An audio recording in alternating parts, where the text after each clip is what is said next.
Dans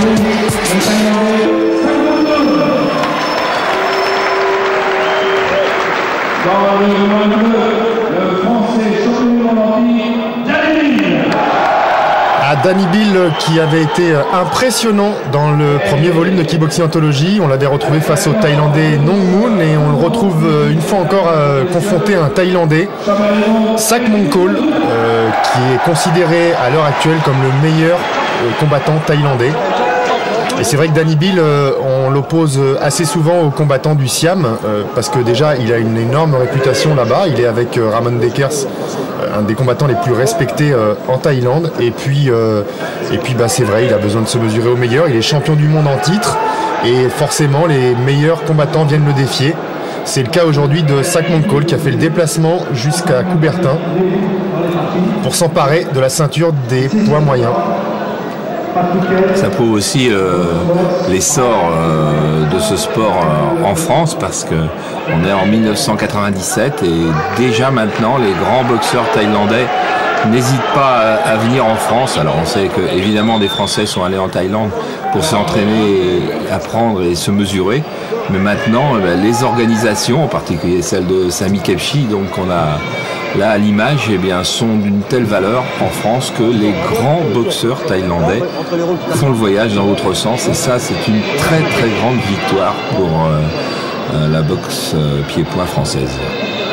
Et quand on a un grand champion thaïlandais opposé à un grand champion du monde, même français, on a le droit au coup de coude. C'est la spécificité de ce combat, puisque on le sait, Danny il s'est entraîné très longtemps et a combattu très souvent là-bas au royaume du Siam, et puis les coups de coude font partie intégrante de sa boxe. On l'avait vu donc ouvrir Nong Moon sur un coup de coude, et là les deux combattants ont accepté que cette technique soit intégrée à ce championnat du monde. Danny Bill très concentré. Nong Moon, on le sait, c'était quelqu'un qui rêvait une espèce de cible qu'il avait en point de mire. Il en est venu à bout. Là, il sait que la relève arrive, et Sak Mongkol, il a le même âge que lui, mais il a une très très grosse réputation.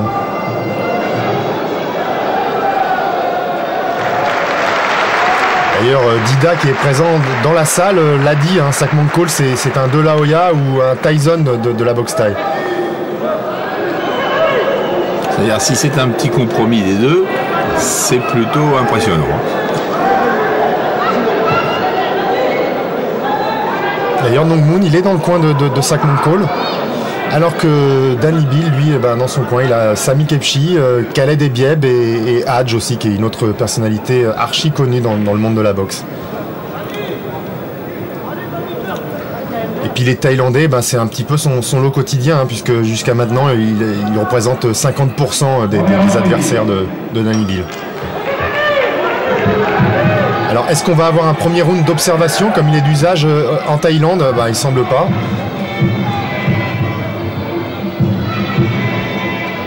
Non, plus de chances même de voir 5 reprises, parce que ce sont deux excellents techniciens, donc deux excellents techniciens d'attaque, mais aussi deux excellents techniciens de défense. Et c'est un combat qui s'annonce équilibré, pas facile pour Danny Bill, pas facile du tout, même s'il est sur le sol français.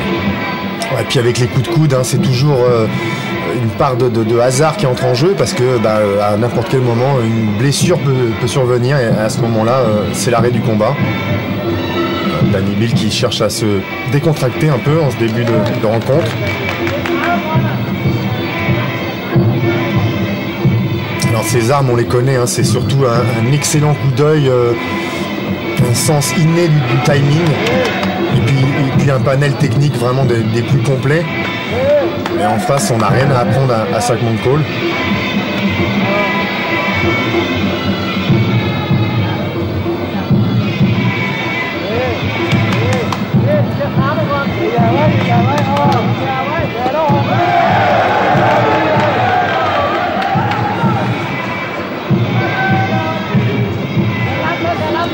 Pour l'instant, c'est Danny qui fait le pressing, qui impose un peu sa boxe.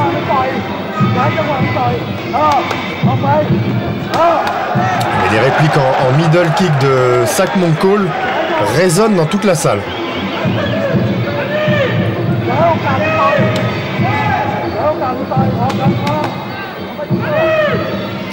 Et on voit que c'est un Thaïlandais, on est chez les poids moyens, hein. C'est un Thaïlandais qui a beaucoup travaillé, qui n'a pas fait seulement de la boxe et de la technique, mais qui a aussi travaillé physiquement, parce que regardez ses épaules, il est large, très large en haut, alors que les Thaïlandais sont souvent très fins. Et puis l'autre particularité physique de Sakmon Cole, c'est ses pieds, qui sont très larges aussi.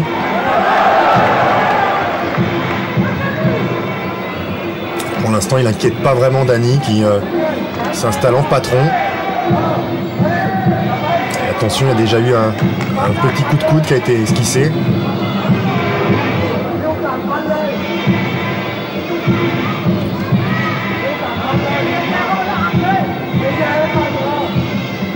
Et il doit être énormément motivé, hein, Sakmon Cole, parce que Danny Bill en Thaïlande, donc on sait très bien qui c'est. Et venir ici en France, s'emparer d'un titre qui est pour l'instant sa possession, ça assurerait un peu plus de renommée encore à Sakmon Cole s'il en était besoin. Alors que le premier round s'achève. Hein, voilà. Le premier round qu'on peut donner à Danny peut-être. D'accord. Bon hasard pour la fin. Oui. On aspire à fond. Le cacher bien, d'accord. On aspire à fond dans le... Hein? Ouais. On a touché au foie déjà. Ouais, je sais. Là, il fallait... on avait doucement.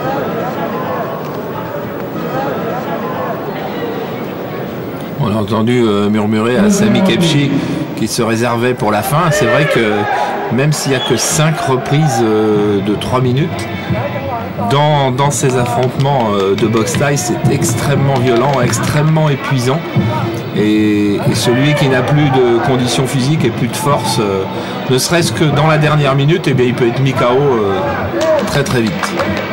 Et puis même si on a dit qu'il n'y avait pas eu de round d'observation, on sait que les Thaïlandais fonctionnent un peu comme un diesel et que a priori Sakmon Cole devrait lui aussi monter en régime les minutes passant.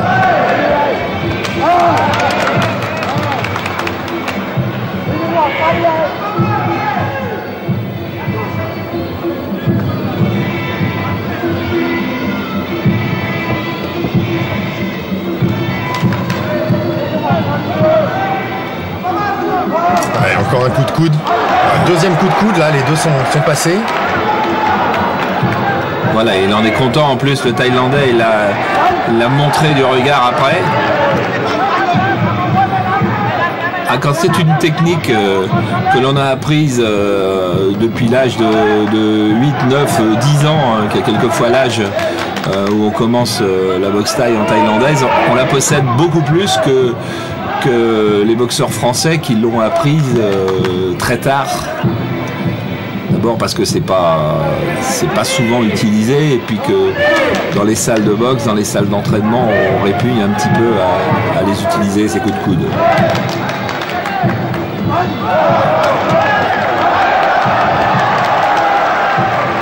Et il y a une petite différence de poids entre les deux.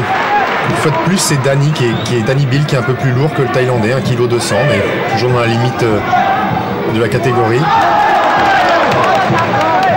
Et même si Danny est loin d'être mal à l'aise, il n'a pas la même facilité pour l'instant, encore que sur ce coup de pied il me fait mentir, mais il n'a pas la même facilité que contre Nong Moon.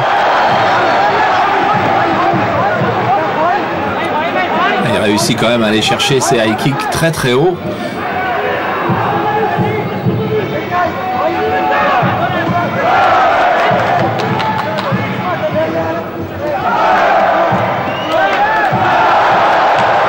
Genou sauté. Il va falloir faire attention à ces middle kicks de Sakmon Cole. Quand il se met en marche, c'est difficile de l'arrêter, mais là pour l'instant... Alors, on vit quand même une minute exceptionnelle avec des techniques des deux côtés de très haut niveau, dignes du championnat du monde, qui sont en train de se livrer.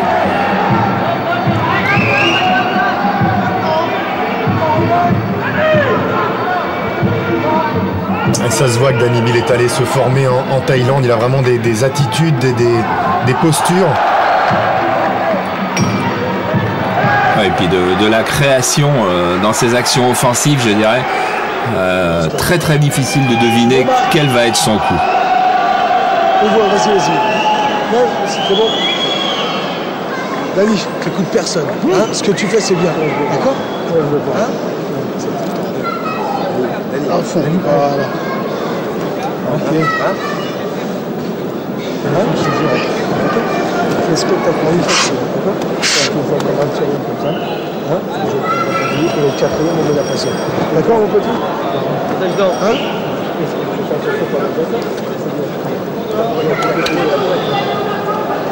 Toujours beaucoup de complicité dans le coin entre Sami Kebchi et les boxeurs dont il s'occupe. Il faut dire qu'il sait de quoi il parle, hein. Lui, il en a tâté du ring aussi. Jusqu'au championnat du monde aussi.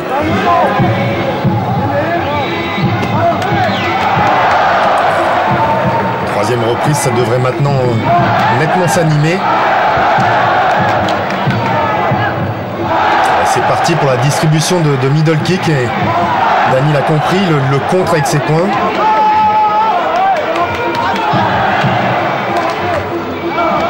Et encore un coup de coude droit qui est parti.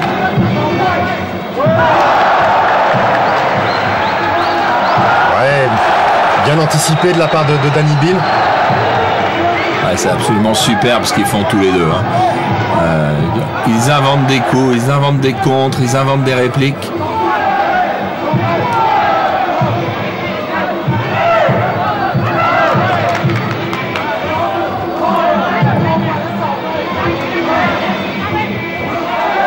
Je me demande si Sagmoncon n'a pas dans l'idée d'ouvrir Dani Bill sur un coup de coude, peut-être pour lui faire payer la défaite de Nong Moon.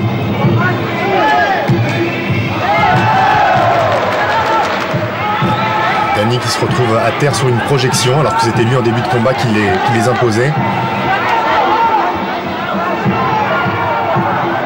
Très progressivement, là le Thaïlandais il est en train de monter en régime et d'imposer maintenant son rythme. Ouais, alors que Dani arrive à le freiner.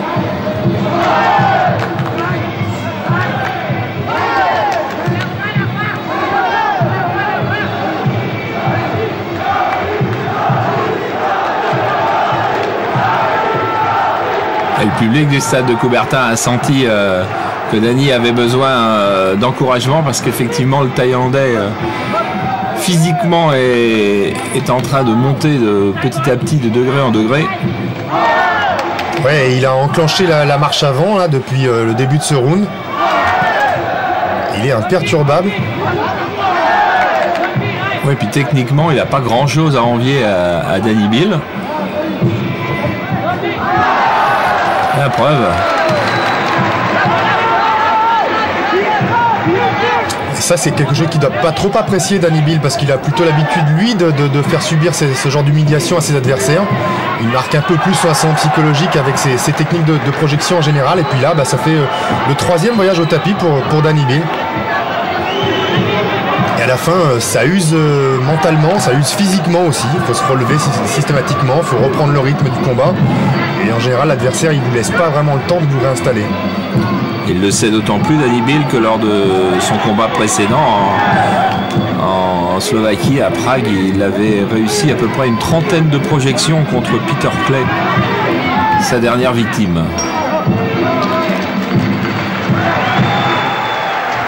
Fin du troisième.